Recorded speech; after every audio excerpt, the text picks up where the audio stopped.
नमस्कार दोस्तों। आज हम इस 125 एम्पियर की एमसीसीबी यानी मोल्डेड केस सर्किट ब्रेकर पर लिखी हुई सभी महत्वपूर्ण जानकारियों को आसान हिंदी में समझेंगे।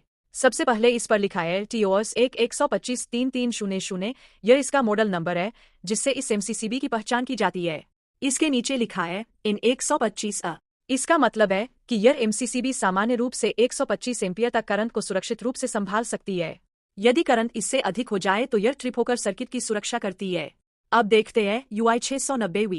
यह इसकी इंसुलेशन वोल्टेज रेटिंग है, यानी इसका इंसुलेशन 690 वोल्ट तक सुरक्षित माना गया है। इसके नीचे WIMP 6 kV लिखा है। इसका मतलब है कि यह एमसीसीबी 6000 वोल्ट तक के अचानक आने वाले वोल्टेज सर्ज या बिजली के झटके को सहन कर सकती है। अब बात करते हैं UE AC 400V की। यह इसकी ऑपरेटिंग वोल्टेज रेटिंग है, यानी यह एमसीसीबी 400 वोल्ट AC सिस्टम में उपयोग करने के लिए बनाई गई है। इसके बाद लिखा है ICU ICS 35 का 22 का।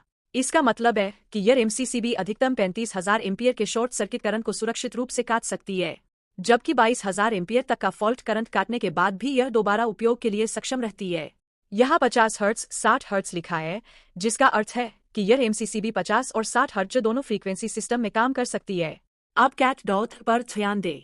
इसका मतलब है कि फॉल्ट आने पर यह बिना देरी किए तुरंत ट्रिप करती है और उपकरणों को सुरक्षा प्रदान करती है। दाईं तरफ लिखा है IEC 609472।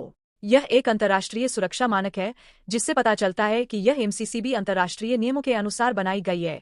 इसके नीचे IR10 लिखा है।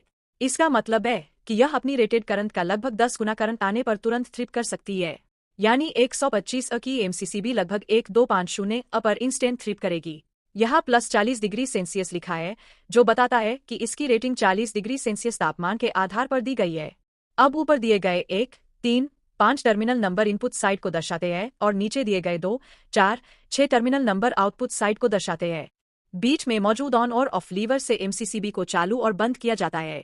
दोस्तों, एमसीसीबी पर लिखी इन जानकारियों को समझकर आप इसकी क्षमता, सुरक्षा स्तर और सही उपयोग को आसानी से पहचान सकते हैं।